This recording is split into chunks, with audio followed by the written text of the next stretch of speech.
ora ikhlas berani tenan notoni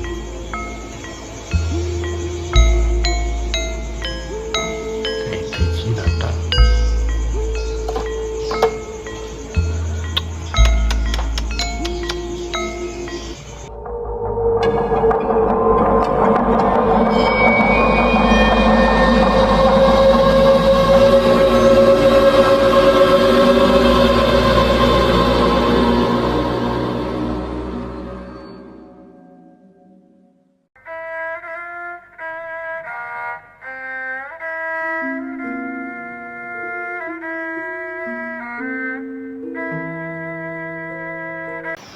Assalamualaikum warahmatullahi wabarakatuh. Sugeng dalu, sugeng pinanggih kaharjan angka wilujengan khususipun sedulur ingkang tansah sejatuhu mesani channel Solawe teng pundi papan kadonyanipun. Mugi-mugi sedaya ingkang mesani channel Solawe mang diparingi seger waras jasmaniah rohaniyahipun dolan batinipun.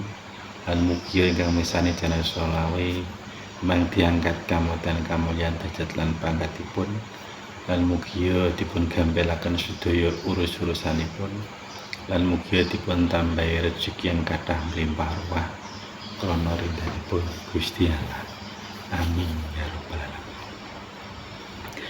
Para sedulur niki dalu menika channel Solawe Mbah Suntoro badhe medharaken utawi mbabaraken perkutut berkaturangan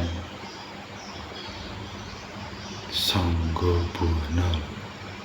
Perkutut Sangga Buwana niku termasuk perkutut ingkang langka, ingkang unik, ingkang istimewa. Saderenge para sedulur badhe mirsani tawi mirengaken penjabaran perkutut berkaturangan Sangga Buwana, sedulur kedah mangertos napa ta sing diwastani perkutut berkaturangan. Perkutut berkaturangan niku katur niku nggih ngendikan, anggan niku nggih rasukan tai baju, turangga niku tumpakan, diwastani katurangan. Lan sing perkutut katurangan kados mengaten nika badhe kula wedharaken mangke sedulur kedah mangertos ciri matinipun perkutut berkaturangan. Niki perkututipun. Perkutut berkaturangan niki enten petake. Nah, dibuka. Cetak.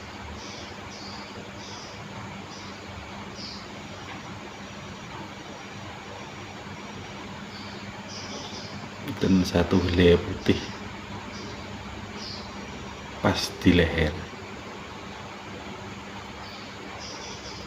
Nah, itu helai.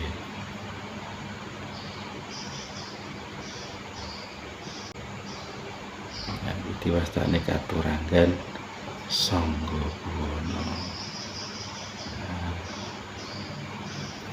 Perkutut istimewa. Sangga Buwana.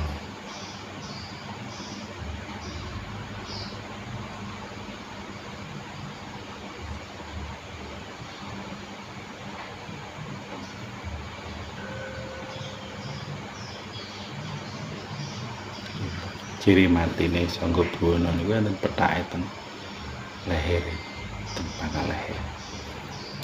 Terus perkutut menika diwastani perkutut Sangga Buwana. Diwastani perkutut berkaturangan Sangga Buwana. Sangga niku nyangga lho. Upami omah upami griya niku saka utawi tiyangipun cagak namine Sangga. Lah Buwana niku sak alam donya. Dadi saged njangkung isine saala buana. Perkutut berkaturangan sangga buana niku perkutut ingkang unik, kang langka. Manthi wastani sangga buana nyangga saalam donya.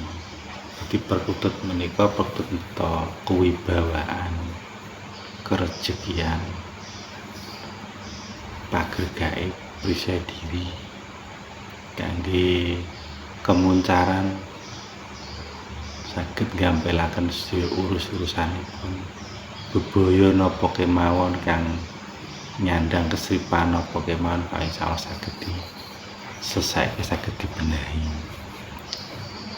Menika lantaran tetep lantaran ikhtiar nyuwun sing kuwasa rawuh perkutut berkaturangan Pak insyaallah sedaya niat tujuanipun saged kasembadan, saged kaleksanan. Amargi perkutut berkaturangan kados mengeten menika niku sipate niku pemilih lho, kedah tiyang sing pun umur 40 ke atas diwastani perkutut saged meramut perkutut berkaturangan sangga buana. Diwastani sangga buana saged jangkung saalam. Di perkutut mengatakan nika termasuk perkutut ingkang langka, ingkang unik, ingkang istimewa. Dados mboten sembarangan tiyang kedah. Niki jaman dalem pados niki angsalipun jaman nika nggih teng Tawang. Niki teng Tawang nggih pas Udasri dan Rimis dan bedhek kekaroan niku akhire pados perkutut berkaturangan di kuasane sing kuasa dalem niku niki tileme teng wit kluweh lho. Teng wit kluweh niku pas dipun sogrok kalih derek kula kok saged kenging dan itu besane tut berkaturangan sangga buana.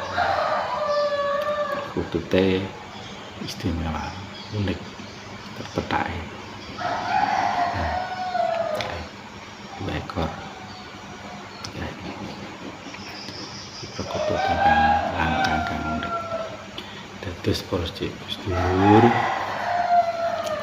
perkutut jadi tiang ramut perkutut itu mboten kok asal-asalan ramut, kedah paham katurangganipun, asal usulipun, trahipun, dan ingkang trah pajajaran akan petak-petake. Nah, kedah paham. Ya kedah wis wanek kedah simpun 40. Layan para sinoman badhe rawuh perkutut berkaturangan niku sing boten jenis sing ngaten iki saged sampel tepuk utawa tegelan bangkok ngoten iki saged, tapi sing perkutut berkaturangan kedahe umur wis wane umure pun 40 ke atas. Ifa insyaallah atau manfaat betul barokah. Kedah sing pun omah-omah sing pun nyepeng diwastani 5 wasta sing pun kedah tumpakan griya garwa saka kukila itu diwastani 5 wasta kedah tiang omah-omah pun kedah 5 wasta sing ngamut perkutut berkaturangan jenis sangga buana.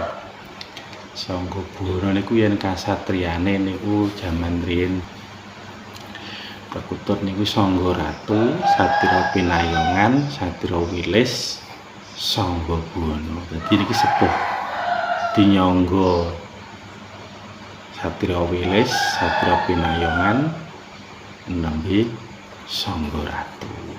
Iki perkutut iki termasuk perkutut keramat diwastani sangga buana nyangga salam, salam. Dadi sing ra perkutut berkaturangan sangga buana kados mengaten nika lho rezekine sak alam donya niku saged ngikuti. Paribasan diwastani suket godhong iso ndadekno dalan rezeki. Banyu saged ndadekno dalan rezeki. Apa malih usaha napa kemawon saged lancar gansal saged barokah. Dados anggene dalem medharaken perkutut berkaturangan sangga guna kula cekapi semanten nur kabeh wonten atur katane kula kang sae saderenge ngapunten sak kathah-kathahipun ana wiji abang nang telenge bumi kairing para nabi wali alhamdulillahirabbil alamin.